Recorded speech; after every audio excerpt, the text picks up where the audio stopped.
ओम शांति। 1 सितंबर 2020 की मुरली है। बाबा ने कहा, मीठे बच्चे, बाप आए हैं तुम्हें कर्म अकर्म विकर्म की गूढ़ गति सुनाने।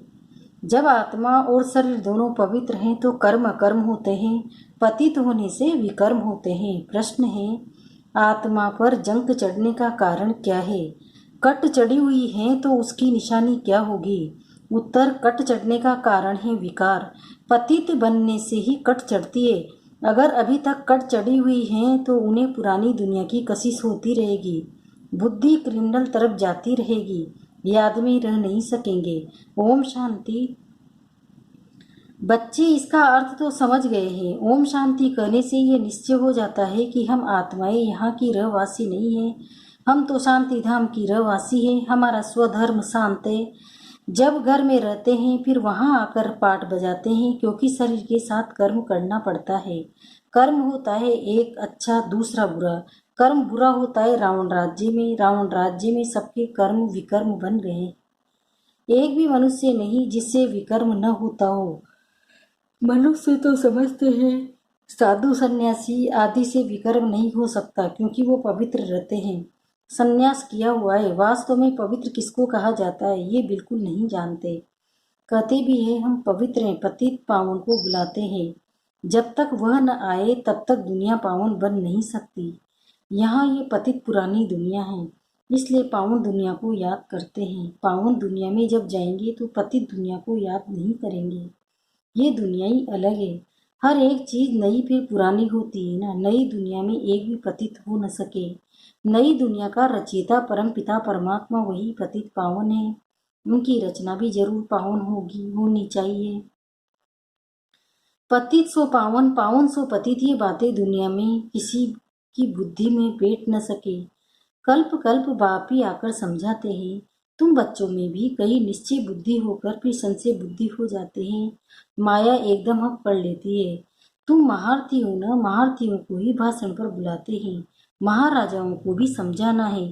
तुम ही पहले पावन पूज्य थे, अभी तो यह है पतित दुनिया। पावन दुनिया में भारतवासी थे। तुम भारतवासी आदि सनातन देवी देवता धर्म के डबल सिर ताज संपूर्ण निर्विकारी थे।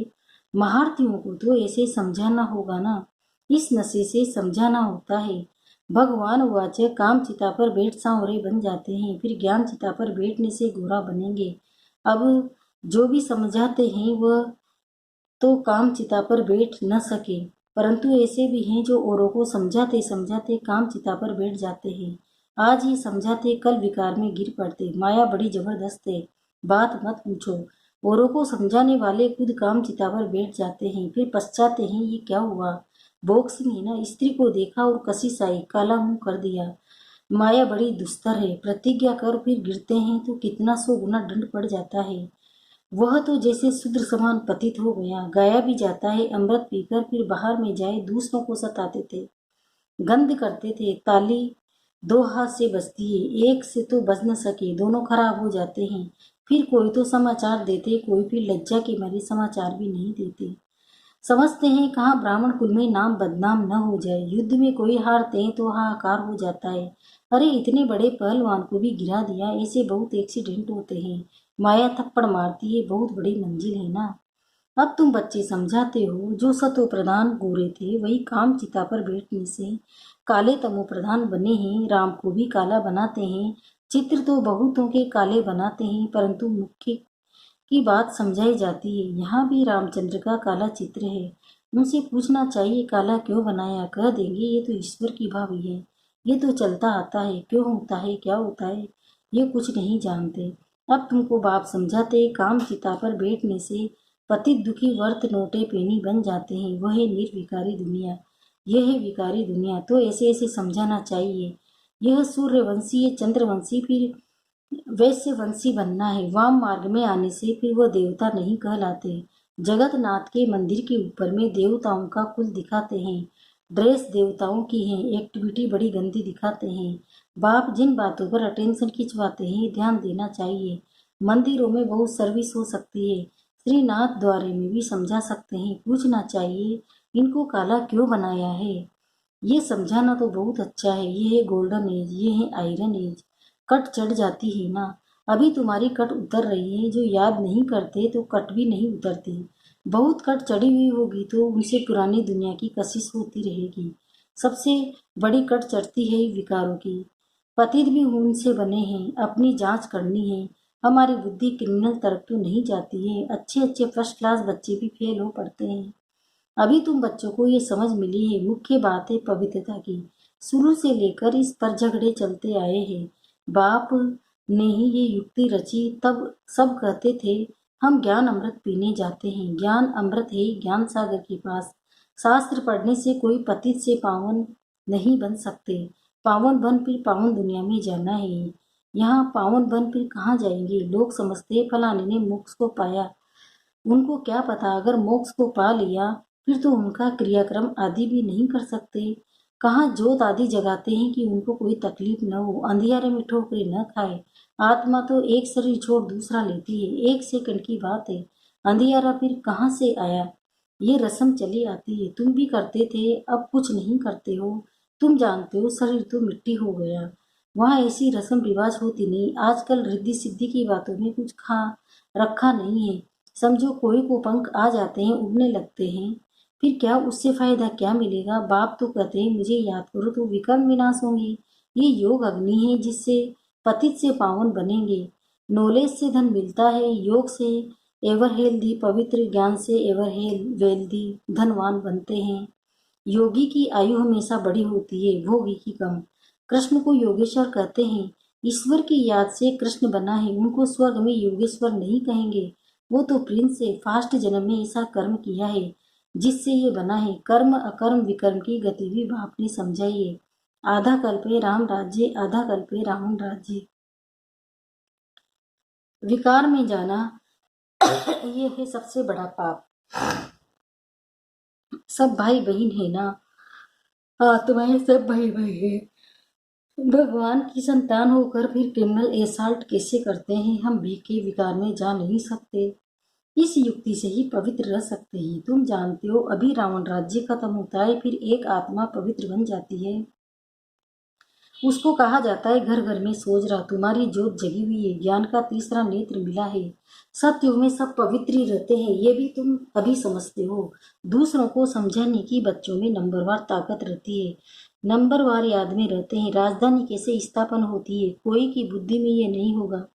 तुम सेना होना जानते हो। याद के बल से पवित्र बन हम राजा रानी बन रहे हैं। फिर दूसरे जन्म में गोल्डन स्पून इन माउथ होगा। बड़ा इंताम पास करने वाले मतरबा भी बड़ा पाते हैं। फर्क पड़ता है ना। जितनी पढ़ाई उतना सुख। ये तो भगवान पढ़ाते हैं। ये नशा चढ़ा हुआ रहना चाहिए। जोग चीनी ताकत का माल मिलता है। भगवान बिगर ऐसा भगवान भगवती कौन बनाएंगे। तुम अभी पतित से पावन बन रहे हो फिर जन्म जन्मांतर के लिए सुखी बन जाएंगे। ऊंच पद पाएंगे। पढ़ते पढ़ते फिर गंदे बन जाते हैं। देवाभिमान में आने से फिर ज्ञान का तीसरा नेत्र बंद हो जाता है। माया बड़ी जबरदस्त है। बाप खुद कहते हैं बड़ी मेहनत है। मैं कितनी मेहनत करता हूँ ब्रह्मा के तन में आकर, लेकिन समझ कर भी कह देते ऐसे थोड़ी ही हो सकता है। शिव बाबा आकर पढ़ाते हैं, हम नहीं मानते। ये चालाकी है। ऐसे भी बोल देते हैं राजा ही तो स्थापन हो ही जाएगी। कहते हैं ना सच की बेड़ी हिलती परंतु डूबती नहीं। कितने विघ्न पड़ते हैं। अच्छा मीठे मीठे सिकिल नूरे रतन श्याम से सुंदर बनने वाली आत्माओं प्रति माँ पिता बाप दादा का दिल व जान सिख व प्रेम से याद प्यार और गुड मॉर्निंग। रूहानी बाप की रूहानी बच्चों को नमस्ते। हम रूहानी बच्चों की भी रूहानी माँ पिता बाप दादा को याद प्यार गुड मॉर्निंग।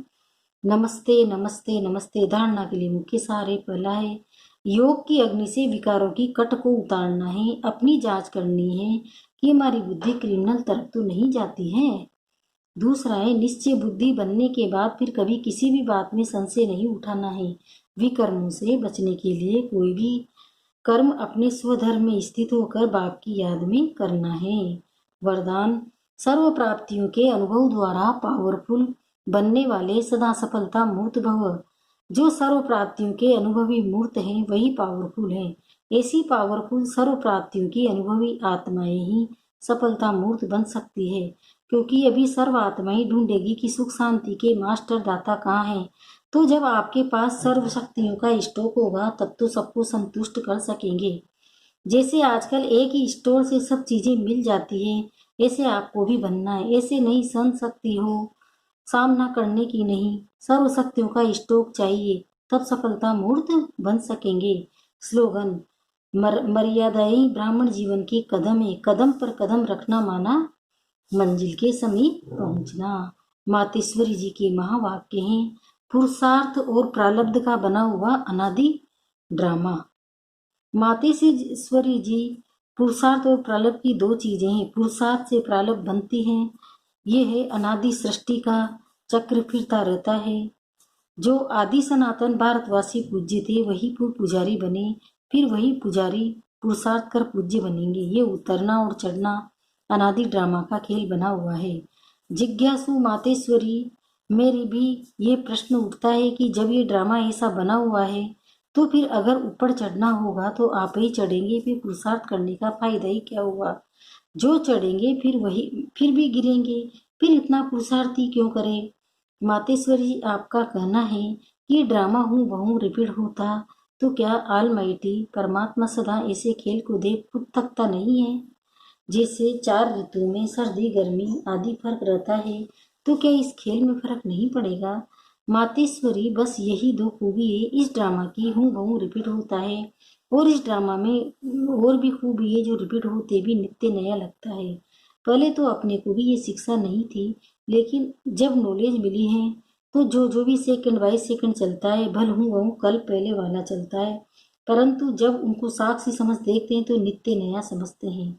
अभी सुख दुख दोनों की पहचान मिल गई, इसलिए इसे नहीं समझना अगर फेल होना ही है तो फिर पढ़े ही क्यों। नहीं, फिर तो ऐसे भी समझे अगर खाना ही मिलना होगा तो आप ही मिलेगा, फिर इतनी मेहनत कर कमाते ही क्यों हो। वैसे हम भी देख रहे हैं अब चढ़ती कला का समय आया है, वही देवता ग्रह स्थापन हो रहा है, तो क्यों न अभी ही वो सुख ले लेवे। जैसे देखो, जब कोई जज बनना चाहता है तो जब पुरुषार्थ करेगा तब उस डिग्री को हासिल करेंगे ना। अगर उसमें फेल हो गया तो मेहनत ही बर्बाद हो जाती है। परंतु इस अविनाशी ज्ञान में फिर ऐसा नहीं होता, जरा भी इस अविनाशी ज्ञान का विनाश नहीं होता। करके इतना पुरुषार्थ न कर देवी रोयल घराने में न भी आवे, परंतु अगर कम पुरुषार्थ किया तो भी उस सतयुगी देवी प्रजा में आ सकते हैं। परंतु पुरुषार्थ करना अवश्य है, क्योंकि पुरुषार्थ से ही प्रारब्ध बनेगी। बलिहारी पुरुषार्थ की ही गाई हुई है। ये ईश्वरीय नॉलेज सर्व मनुष्य आत्माओं के लिए है। पहले पहले तो अपने को एक मुख्य पॉइंट्स ख्याल में अवश्य रखनी है कि जब इस मनुष्य सृष्टि झाड़ का बीज रूप परमात्मा है, तो उस परमात्मा द्वारा जो नॉलेज प्राप्त हो रही है वो सब मनुष्य के लिए जरूरी है। सभी धर्म वालों को ये नॉलेज लेने का अधिकार है। भल करके धर्म की नॉलेज अपनी अपनी है, हर एक का शास्त्र अपना अपना है, हर एक की मत अपनी अपनी है, हर एक का संस्कार अपना अपना है, लेकिन ये नॉलेज सबके लिए है। भल वो इस ज्ञान को न भी उठा सके, हमारे घराने में भी न आवे, परंतु सबका पिता होने के कारण उनसे योग लगाने से भी पवित्र अवश्य बनेंगे। इस पवित्रता के कारण अपने ही सेक्शन में पद अवश्य पाएंगे, क्योंकि योग को तो सभी मनुष्य मानते हैं। बहुत मनुष्य ऐसे कहते हैं हमें भी मुक्ति चाहिए, मगर सजाओं से छूट मुक्ति होने की शक्ति भी इस योग द्वारा ही मिल सकती है। अच्छा, ओम शांति।